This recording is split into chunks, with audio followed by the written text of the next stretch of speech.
Bonjour, l'émission spéciale d'aujourd'hui sera consacrée entièrement à la guerre en cours Israël-Iran. Et notre premier invité pour cette émission est Maître Ardavan Amiraslani, avocat, écrivain, spécialiste du Moyen-Orient, que vous avez déjà eu, je pense, l'occasion d'entendre aujourd'hui sur d'autres chaînes, mais dans le passé récent sur Radio Arménie également.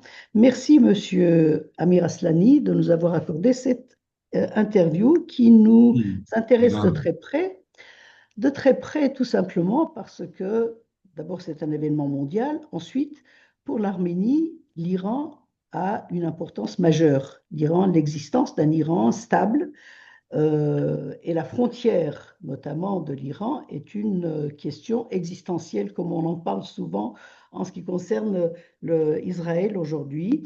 Israël a pris l'initiative unilatérale d'attaquer l'Iran en argumentant que l'Iran était au seuil de la fabrication de l'arme nucléaire et que ce problème présentait un danger existentiel pour l'Iran. Qu'en est-il aujourd'hui quelle est la réalité de cette accusation, notamment alors, sur si vous voulez, le plan de l'arme nucléaire? je pourrais vous montrer une couverture d'un quotidien israélien national que j'ai en ma possession qui date d'il y a 40 ans, à l'époque du Premier ministre Shamir, qui déclarait que l'Iran est à 2 mois de la bombe. Il y a sur les réseaux sociaux des vidéos de Netanyahou qui circulent, qui remontent à il y a 25 ans. Tous les ans, il dit que l'Iran est à 2 mois, à 3 mois, à 6 mois, à 1 an de la bombe. Donc, ça fait maintenant 40 ans que l'Iran est à 2 mois de la bombe. Ce qui veut dire qu'en fait, que cette histoire, ce prétexte israélien de frapper l'Iran n'est que ça, n'est qu'un prétexte. Le nucléaire n'est qu'un prétexte. D'ailleurs, il suffit de voir ce qui se passe. L'Iran est loin d'être une menace pour Israël. Où est la bombe? Il n'y a rien. Même si l'Iran avait été en position de l'uranium enrichi à 90% quand il est nécessaire pour fabriquer une bombe, entre cette date-là, ce qui n'est pas le cas aujourd'hui, et la date à laquelle il pourrait militariser l'engin, le GIV, et l'installer sur un missile capable de le transporter, ça mettrait au moins 2 ans. Donc il n'y avait aucune urgence, si vous voulez, pour Israël de procéder à cette guerre d'agression. Ce d'autant que l'Iran était en pleine négociation avec les Américains. Et les Iraniens devaient rencontrer les Américains dimanche dernier, et les Israéliens ont frappé l'Iran 3 jours avant. Cela signifie en fait que maintenant c'est clair qu'il n'y avait aucune intention pour les uns et les autres de réellement négocier avec l'Iran. Et que les Américains ont déployé un show d'un soi-disant froid qui existerait entre Netanyahou et Trump, ont maintenu le mythe des négociations pour justement se préparer pour effectuer ces frappes. Alors, outre le fait que cette agression est totalement illégale aux yeux du droit international et que nous, maintenant, on entre dans une zone inédite dans les relations internationales, c'est le Far West, avec un pays qui s'appelle Israël, qui s'est octroyé le titre de shérif. On constate également que même le prétexte de guerre préventive n'a aucun sens, puisque, comme je viens de vous l'indiquer, il n'y avait aucune urgence pour la chose. La volonté réelle des Israéliens et des Américains, qui sont totalement en collusion dans cette affaire, malgré la prétention de Trump, c'est justement un changement de régime en Iran.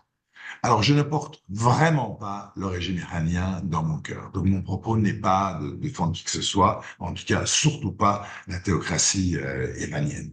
Ce qui m'inquiète en particulier, c'est le sort de l'Iran, qui est mon pays d'origine, et également le sort de la population iranienne. Les Israéliens aujourd'hui mènent une guerre totale à l'Empire.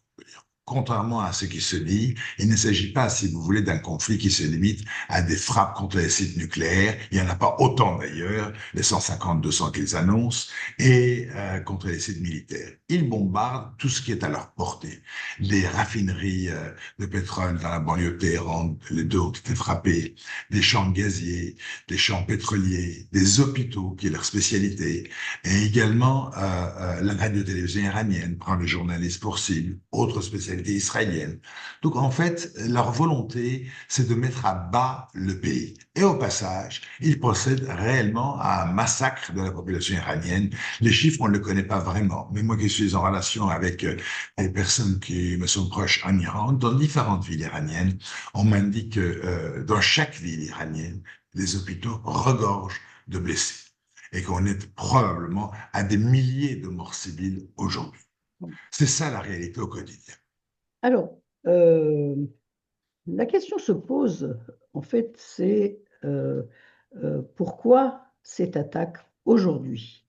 Après avoir éliminé, non pas éliminé, en tout cas affaibli le Hezbollah, changé de régime en Syrie, anéanti Gaza et pour atteindre Hamas, est-ce que vous pensez que c'est une occasion pour Israël de continuer ce travail de nettoyage autour, dans les pays des alentours notamment, et d'en arriver à l'Iran, qui n'est pas un voisin proche, qui n'est pas un voisin immédiat d'Israël, et de faire, je ne sais plus. Alors, la question, c'est de savoir quel est l'objectif final de l'Iran. Est-ce que c'est affaiblir l'Iran ou est-ce que c'est changer de régime? Si vous voulez, je crois que ça ne fait aucun doute que les Israéliens ont constaté que l'Iran était un point de faiblesse historique aujourd'hui et que l'Iran était victime d'une conjugaison, si vous voulez, de crises de toutes sortes qui se réunissaient simultanément.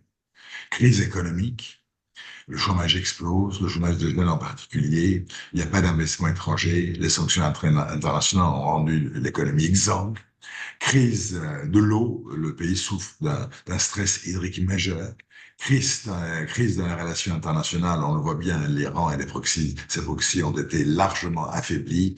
Crise de toutes sortes à l'intérieur par rapport au pouvoir et la population et le mouvement Femmes, Vie, Liberté l'a parfaitement traduit. Le pays, aujourd'hui, est dans une position délicate et le gouvernement en particulier.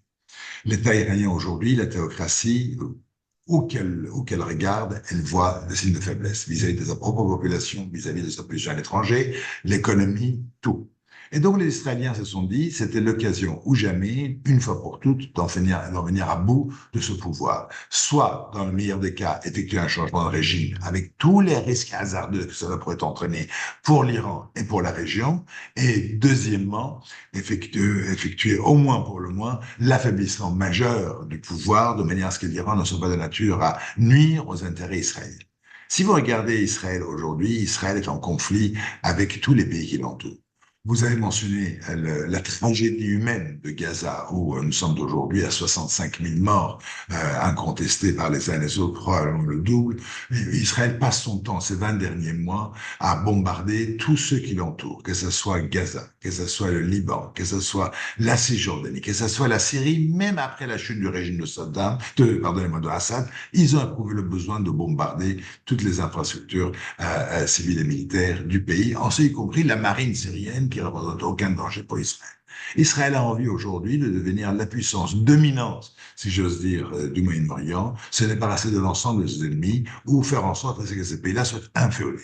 Ce qui me trouble en particulier, si vous voulez, c'est le mépris total du gouvernement israélien qui, au demeurant, je vous rappelle, est dirigé par un premier ministre sous mandat d'arrêt international pour crimes de guerre, son ancien ministre de la Défense pareil, deux de ses ministres les plus importants, Ben-Gvir et Smotrich, sous sanction internationale, et le propre pays déféré devant la Cour internationale de justice pour fait de génocide. Ce pays-là, aujourd'hui, est en train de faire subir aux populations qui l'entourent, et même des populations lointaines, des massacres inégalés dans l'histoire. Et aujourd'hui, ils maîtrisent, si vous voulez, avec un avantage militaire qu'ils ont de manière incontestable sur l'Iran, les cieux de l'Iran, et ils bombardent à leur guise tout ce qui bouge, les infrastructures civiles aussi bien que les infrastructures militaires. Par rapport à l'Arménie, en fait, cette histoire-là, si vous voulez, m'interpelle en particulier. Rappelez-vous que pendant la tragédie du Haut-Karabakh, ce qui s'est passé, Israël, victime, si vous voulez, de l'Holocauste, a apporté son soutien sans limite aux génocidaires de la satrapie d'Azerbaïdjan. Et ils ont procédé à ce qu'ils font aujourd'hui à Gaza, un véritable nettoyage ethnique, un véritable massacre en règle. Alors, vous nous donnez la possibilité de vous poser une autre question euh, quand vous parlez de l'aide d'Israël apportée à l'Azerbaïdjan pendant la guerre du Haut-Karabakh, cette aide continue. Il y a une coopération militaire d'un très haut niveau entre les deux pays. Et l'Azerbaïdjan, dont on doute qu'il se prépare à une invasion du sud de l'Arménie, est aujourd'hui armé par Israël, mais aussi fermer la route du sud de l'Arménie, c'est-à-dire le passage à l'Iran. Est-ce que vous pensez que dans cette situation chaotique aujourd'hui, il pourrait y avoir une atteinte à l'intégrité territoriale de l'Arménie euh, et j'allais dire, une ouverture euh, faite par cette guerre à l'Azerbaïdjan euh, pour, euh, pour fermer cette frontière, en tout cas pour prendre ce couloir, comme ils disent, sous leur autorité. Que les Israéliens ont profité de la faiblesse de l'Iran pour attaquer l'Iran, les Azerbaïdjanais peuvent également profiter de la faiblesse de l'Iran pour réaliser leur rêve historique de jonction entre le territoire de l'Azerbaïdjan et la Turquie. Si vous voulez, la volonté de la Turquie a toujours été de faire la jonction terrestre entre son territoire, parce que la Turquie a une petite frontière avec avec le nord de l'Iran et le Nakhchivan, et leur volonté, en fait, jusqu'à maintenant, c'est d'aboutir à un accord avec l'Arménie pour creuser un corridor à travers la province du sud de l'Arménie pour faire la jonction terrestre entre la Turquie, l'Azerbaïdjan, et de là sur le Caucase et l'Asie centrale. Voyant qu'une telle chose n'a pas été possible, du fait justement de l'opposition de l'Iran qui a déployé des troupes à la frontière, aujourd'hui, ils envisagent incontestablement d'occuper le sud de l'Arménie pour que ça ne soit même plus une question de corridor, mais une question de territoire conquis par les Azéris sur l'Arménie. C'est un rêve très important, historique chez eux, et ils voudront le réaliser. Et à un moment où l'Iran n'est pas à même, si vous voulez, d'apporter son concours à l'Arménie, le moment devient propice pour la chose. Et je vous rappelle qu'à la date d'aujourd'hui, en dehors de l'occupation du territoire du Haut-Karabakh, qui est le territoire incontestablement arménien depuis plus de 1000 ans, et les cathédrales, et les églises, les monastères qui sont sur place traduisent la chose, leur volonté aujourd'hui, c'est de réécrire l'histoire et globalement, s'ils en avaient les moyens et si les conditions internationales pouvaient le leur permettre, effacer carrément l'Arménie de la carte des Caucases. C'est leur volonté. Ils ne cessent de réécrire l'histoire, ils ne cessent de qualifier le peuple arménien, le peuple le plus ancien dans cette partie du monde, d'Albanais, on ne sait même pas d'où ça sort cette qualification, et effectivement, ils se tâtent. Ils se tâtent aujourd'hui pour faire ça. Et le comportement d'Israël, qui a bafoué le droit international, a créé une jungle dans l'ordre international, effectivement les encourage. Parce qu'ils se disent, si Israël peut le faire, pourquoi on ne pourra pas le faire? Surtout qu'ils jouissent, si vous voulez, du soutien militaire d'Israël et également du soutien diplomatique d'Israël à Washington, qui n'est pas rien comme vous vous en doutez. Euh, Puisque nous parlons donc du risque à la frontière de l'Arménie et de l'Iran, est-ce que vous pensez que, à la place d'un changement de régime, on pourrait assister à un démantèlement de l'Iran? Est-ce que les minorités, parce qu'il y a plusieurs minorités en Iran, les Arabes, les Baloutches, les Kurdes, les Azéris du nord-ouest, est-ce qu'on peut craindre un démantèlement euh, par le séparatisme, en tout cas par les velléités séparatistes de ces minorités où ils sont majoritaires? Israël ne reculera devant rien pour affaiblir l'Iran. Il se trouve que la volonté d'Israël et la volonté des pétromonarchies arabes du Golfe Persique, c'est de démanteler l'Iran. Parce que l'Iran est un trop gros morceau au milieu du Moyen-Orient. C'est le pays le plus important de par sa taille, qui fait 3 fois la France, presque 100 millions d'habitants, 87, 88 millions pour être plus précis. Donc, si le pays devait tomber dans une sorte de guerre civile avec des velléités de souveraineté des minorités en Iran, ça ne peut qu'arranger aussi bien les pétromonarchies arabes, qui c'est leur volonté. Mais à mon sens, c'est faire fi de l'iranité de la population iranienne, qui est un sentiment d'appartenance qui dépasse les attachements que les uns et les autres peuvent avoir à leur communauté ethnique. Alors, nous avons vu les personnes qui contestaient le régime à l'intérieur de l'Iran s'opposer à ces attaques, en tout cas à une invasion de l'Iran par Israël et par les États-Unis, possible, probable invasion ou en tout cas attaque, agression de l'Iran. Quelle est la sociologie de l'adhésion au régime islamiste de la société iranienne? Je ne pense pas que, je ne pense pas qu'il va y avoir une invasion terrestre de l'île. Euh, je ne le pense pas parce que le coût humain et le coût politique serait impossible à tenir pour Trump, qui a mené campagne à chaque fois pour ne pas participer dans ce qu'il qualifie les never-ending wars, les guerres qui ne finissent jamais. Leur espoir, si vous voulez, c'est de réduire le gouvernement iranien à zéro, anéantir l'armée iranienne et derrière encourager des révoltes populaires en Iran pour que la population iranienne puisse procéder au renversement du pouvoir. Aucun Iranien ou l'immense majorité des Iraniens ne tient pas à cœur la théocratie iranienne. Moi, je dirais que globalement, sur 100% de la population iranienne, vous n'avez que 20% qui adhèrent à la thèse de la théocratie fondée sur l'idéologie de l'islam chiite théocratique, soit par clientélisme, soit par intérêt idéologique personnel. Mais 80% n'en veulent pas. Sur ces 80%, vous avez encore 15% qui sont moi je les appelle les irrédentistes, les personnes qui veulent coûte que coûte se débarrasser de la République islamique, même si c'est au prix de l'anéantissement de l'Iran. Or, l'immense majorité des Iraniens, 60 à 70%, ne veulent pas que leur pays soit anéanti pour en finir avec la théocratie iranienne. Ils considèrent que l'avenir politique de l'Iran relève de leur responsabilité et ils n'ont vraiment pas envie de voir leur pays réduit en miettes, leur population assassinée par milliers et par qui? Par Israël, pays hors la loi, au Yémeni, sous prétexte d'aboutir à une libération dont on ne connaît pas du tout les tournures à l'avance. Aujourd'hui, je pense que les Iraniens vivent dans une très grande crainte de voir leur pays réduit à néant, de voir leur pays menacé dans son intégrité territoriale et de voir leur pays, un empire civilisationnel réduit à une peau de chèvre.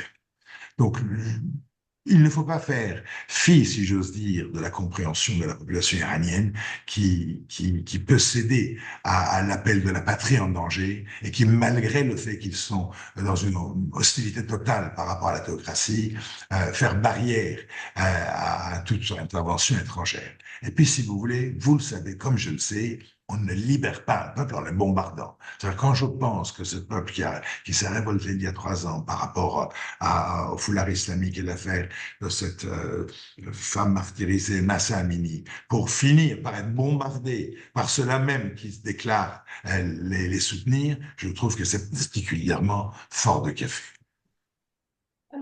Monsieur Amir Aslani, donc nous parlons du sentiment qu'il y a en Israël que l'Iran représente un danger imminent, en tout cas un danger existentiel à l'État d'Israël.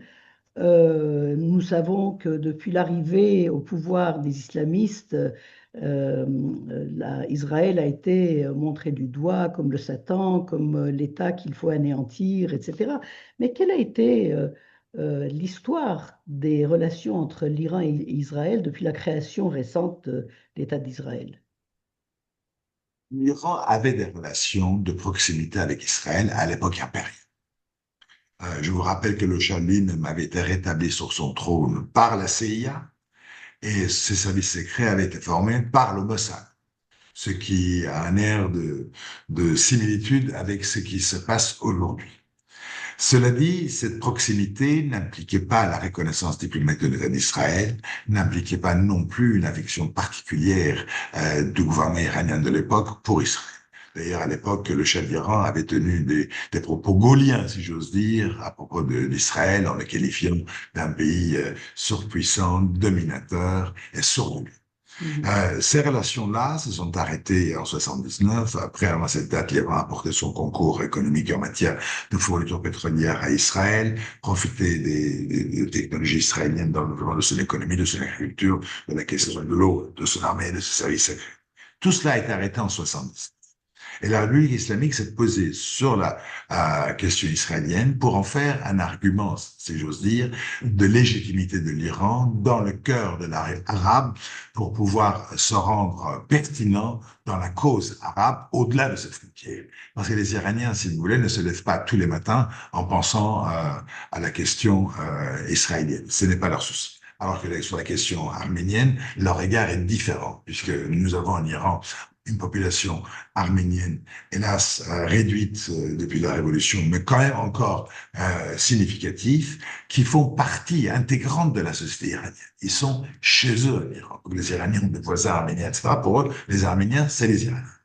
Or, avec la question de l'État d'Israël, il n'y avait pas une immédiateté, si j'ose dire, de proximité avec Tel Aviv. Aujourd'hui, la République islamique, 47 ans de pouvoir, a réussi à transformer l'Iran en portant d'étendards d'hostilité par rapport à Israël.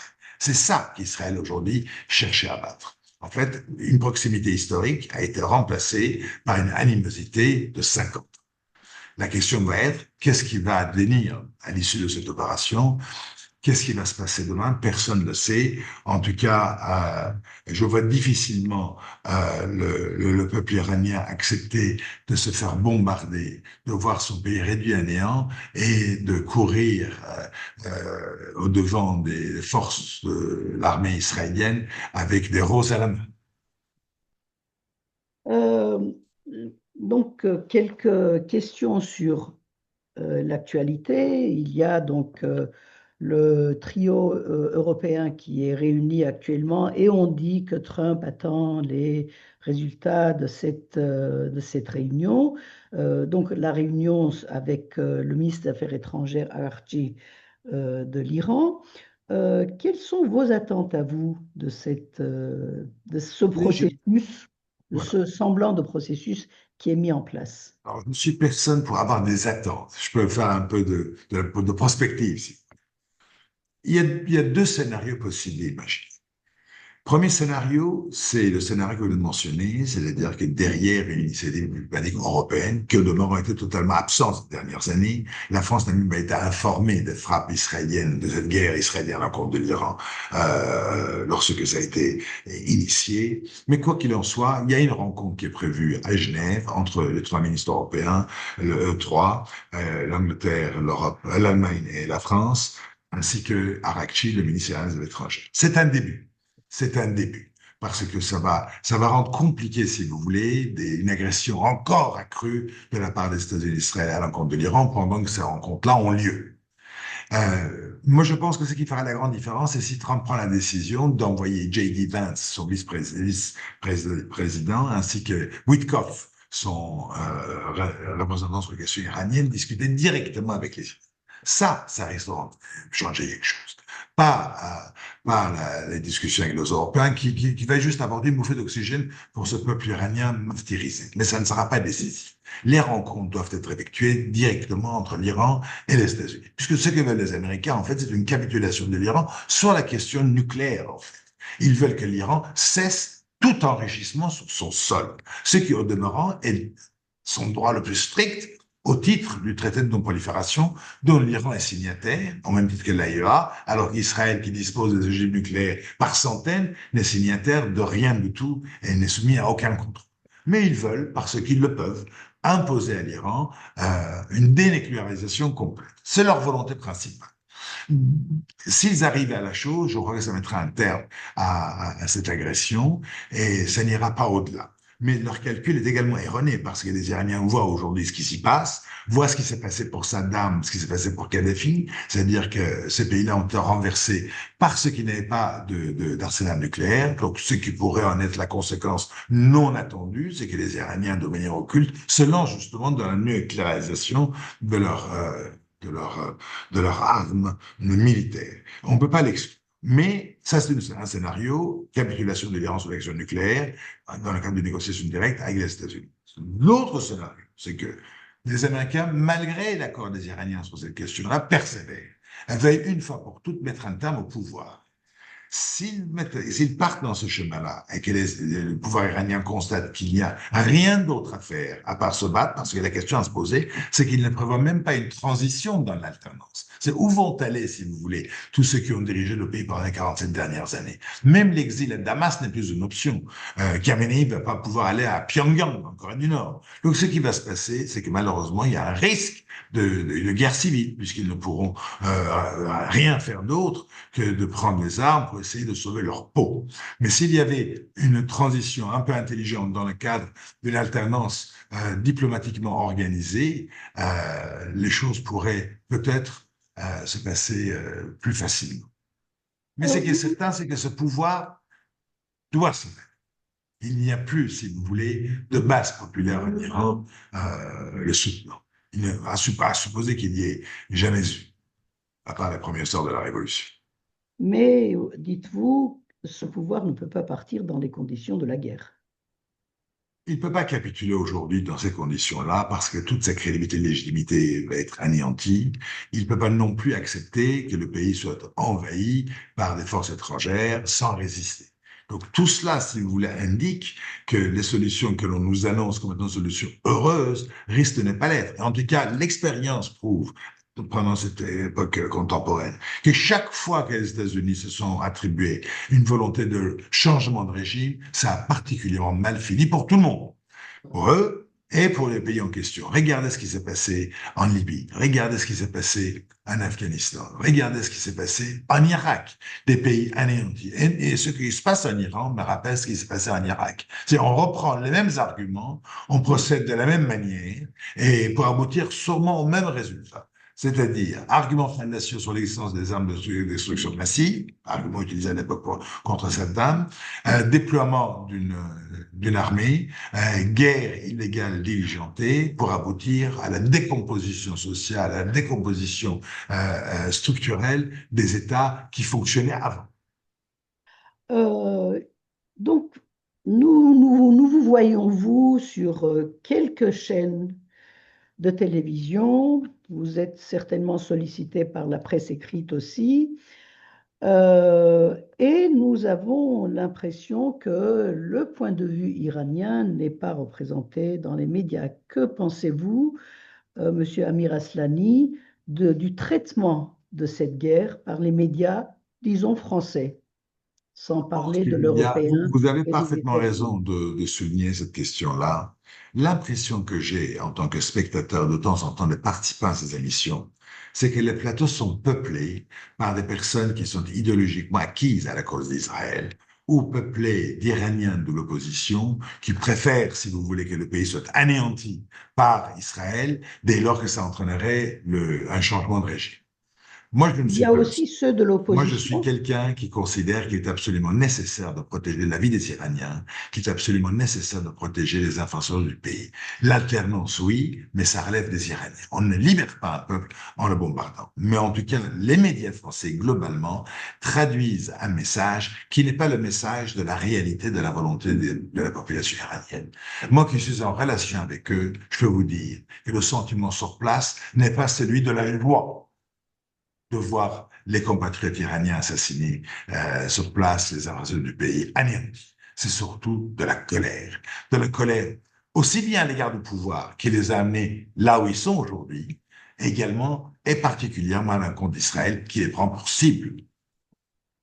Est-ce que vous pensez qu'il y a un mécanisme qui se met en place dans les médias occidentaux en général, quand il y a un conflit euh, où la France n'est pas immédiatement impliquée, mais un conflit dans le monde, et il y a toujours donc une idée, une idéologie ou une idée, un point de vue dominant qui élimine absolument toutes les autres idées, comme un genre de macartisme, comme ça a été le cas au moment de l'affaire de la Syrie, comme ça a été le cas au moment de plusieurs autres guerres, peut-être aussi lors des bombardements de Gaza. Est-ce que vous pensez que les médias français, en tout cas français, sont atteints d'une certaine sorte de syndrome que moi j'appellerais de macartisme. Est-ce que vous partagez cette idée? Pense pas que l'expression que vous utilisez soit erronée. Je crois que c'est exactement le mot qu'il convient d'employer. Il y a une chasse aux sorcières, si vous voulez, de ceux qui ne partagent pas le point de vue dominant que les médias cherchent à véhiculer. La parole est donnée exclusivement, si vous voulez, à des personnes qui défendent cette thèse. Même au niveau étatique en France. C'est quand même extraordinaire qu'Israël, au mépris du droit international, lance une guerre contre l'Iran sans être mandaté par personne, sous des prétextes fallacieux d'armes de sous massives existantes, dont sur le point immédiat, l'imminence d'être créée, et que le président de la République française arrive à pouvoir dire qu'Israël a le droit de se défendre. C'est le monde à l'envers. C'est-à-dire qu'il y a une lecture de la situation qui est si faussée, que l'on présente l'agresseur incontesté avec le bagage lourd de massacres que Israël trimballe derrière lui comme étant une victime. Victime de quoi? Qui se fait bombarder? Qui se fait tuer par milliers? Qui se fait agresser? Qui fait l'objet d'une agression sous prétexte d'arguments fallacieux? Regardons le résultat. Est-ce l'Iran qu'on voit aujourd'hui, qui ne maîtrise rien du tout, qui est la menace existentielle d'Israël? Pays qui ne contrôle même pas ses cieux, qui voit sa population abattue par des jets de missiles et de bombes de manière quotidienne. C'est ça la menace qu'on voulait nous présenter. Ça me rappelle cette histoire-là, si vous voulez, l'affaire de l'Irak. Ça n'excuse en rien, je répète, la théocratie iranienne qui, au moins, aurait pu mieux s'armer, parce que vous avez quand même un pays qui ça fait 47 ans qu'il vocifère contre Israël. On voit leur état de manque de préparation aujourd'hui face à des agressions dont le pays fait l'objet. En tout cas, la colère, à mon sens, est le sentiment dominant parmi les Iraniens en Iran, aussi bien à l'encontre du pouvoir qui n'a plus d'assises populaires qu'à l'encontre d'Israël qui procède à une guerre d'agression inhumaine. Merci pour cet entretien, Monsieur Ardavan Amir Aslani. Nous suivons donc l'actualité de très près, puisque nous sommes très intéressés aussi par l'issue de ce conflit. Merci. Merci à vous, madame. Au revoir. Au revoir.